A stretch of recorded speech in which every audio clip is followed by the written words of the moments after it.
Assalamualaikum warahmatullahi wabarakatuh.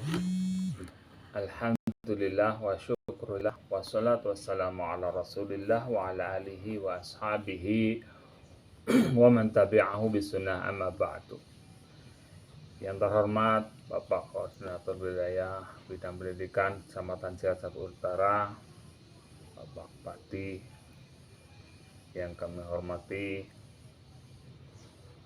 Ketua K3S Binem dan beserta jajarannya, yang kami hormati pengawas mata pelajaran pendidikan agama Islam Ibu Hajah Dr. Anda Anisatul Unniyah,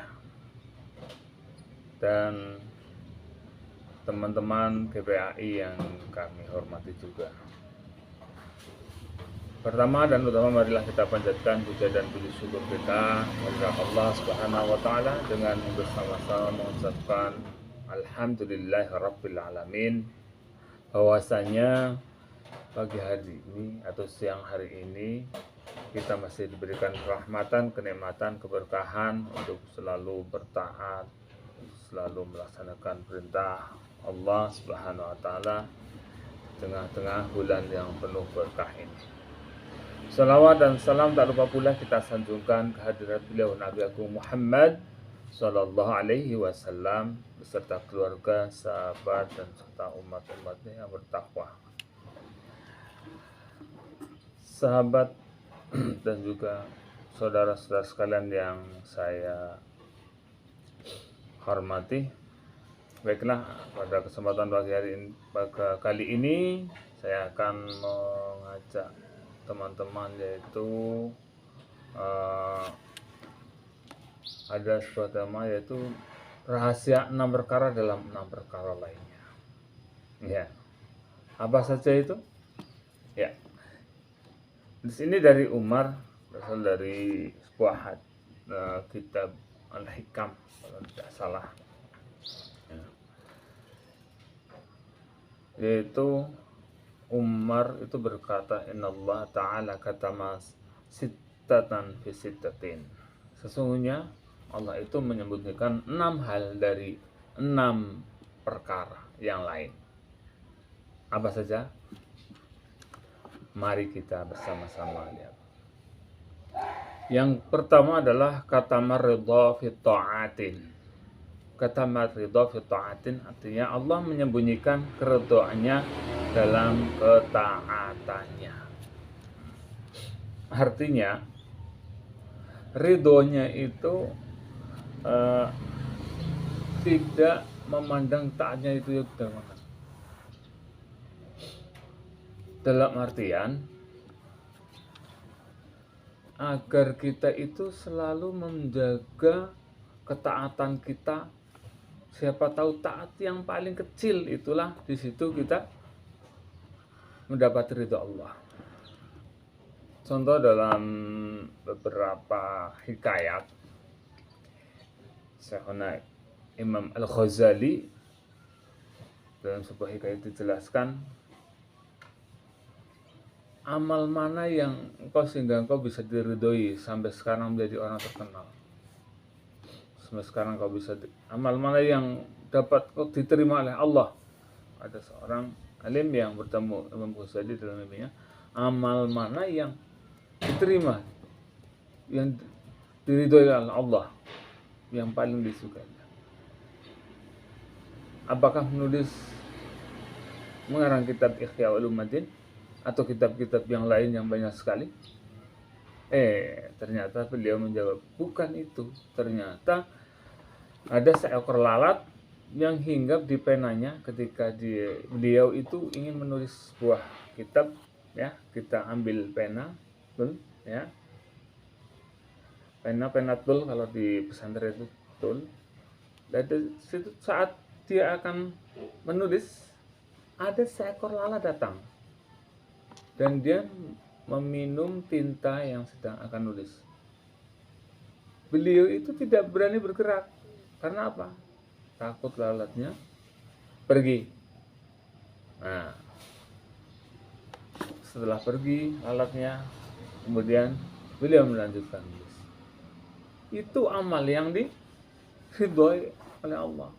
Jadi suatu yang sangat tersimpan, tersembunyi, ya, menjadi sebuah tebak-tebakan bagi kita, ya. Amal mana yang paling diridhoi dalam satu ketaatan, ya. Ini di luar konteks ketaatan ibadah mahdoh tentunya, seperti sholat, zakat, puasa, dan lain-lain. Di luar itu. Yang selanjutnya, yang kedua, katamal ghadab fi ma'siyatin.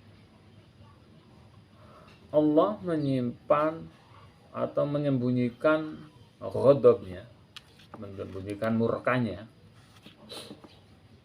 pada maksiat. Pada maksiatnya itu disembunyikan oleh Allah, disembunyikan. Mana ghadab? Apakah kita ketika berbuat dosa besar atau dosa kecil? Sungguhnya tidak ada dosa besar atau kecil, semuanya itu kalau perbuatan dosa harus kita tinggalkan dunia. Tujuannya di sini agar Allah itu artinya tadi Allah menyembunyikan ghadabnya di maksiat yang mana agar kita selalu berhati-hati. Kita selalu berhati-hati tentang maksiat yang kita lakukan. Siapa tahu maksiat saat kita melakukan maksiat yang kita anggap remeh itu ternyata hal yang sangat dimurkai oleh Allah. Na'udzubillahi min dzalik. Kita lanjut yang ketiga, katamal lailatul qadri fi syahri Ramadan. Allah menyembunyikan malam Lailatul Qadar di bulan Ramadan. Tujuannya untuk apa? Agar kita melaksanakan ibadah penuh satu bulan di bulan Ramadan tentunya. Yang keempat, kata ma'aliyahu fiha bainan nas. Ya. Allah menyembunyikan wali Allah, ya, kekasih-kekasihnya di antara manusia pada umumnya. Jadi di sini tujuannya apa? Agar kita tidak meremehkan siapapun itu, ya. Meremehkan siapapun. Barangkali orang yang tukang sapu bisa jadi wali Allah karena ikhlasnya dia menyapu. Ketika ada penyelenggaraan suatu kegiatan keagamaan, bukan berarti panitia yang di depan, panitia inti, bukan yang di paling diberi ridho oleh Allah, tapi bisa jadi tukang sohon atau tukang perlengkapan, membuat banner, tukang fotonya mungkin, atau tukang parkirnya, atau siapa saja.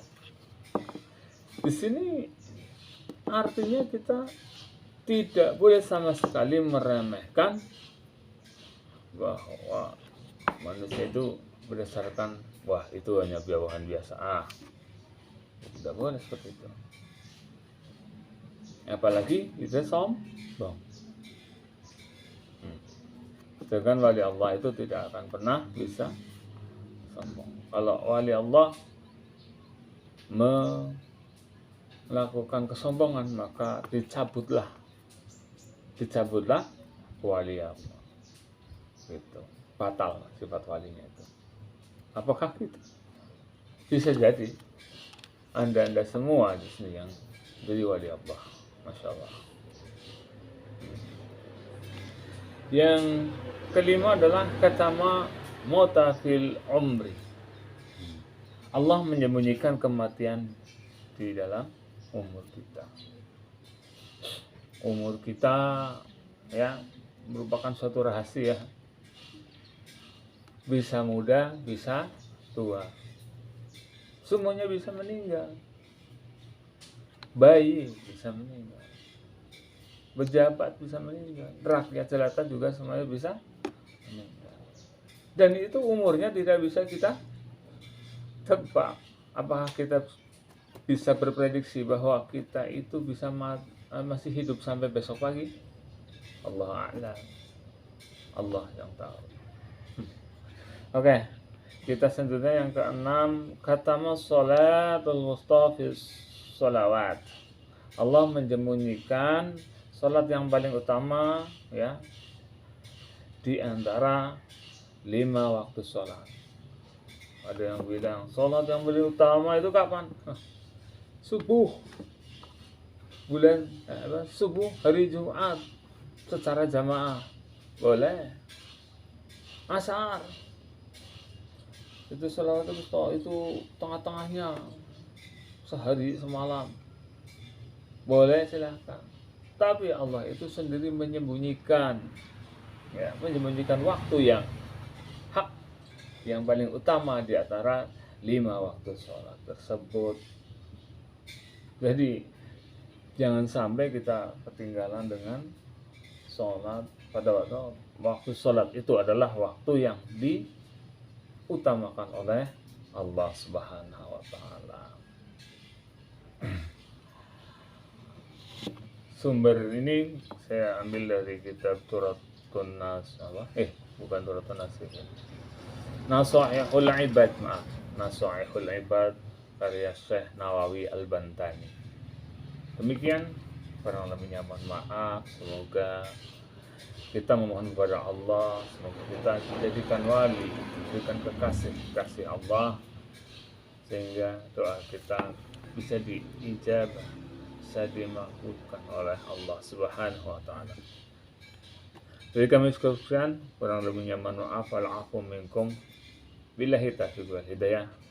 Wassalamualaikum warahmatullahi wabarakatuh.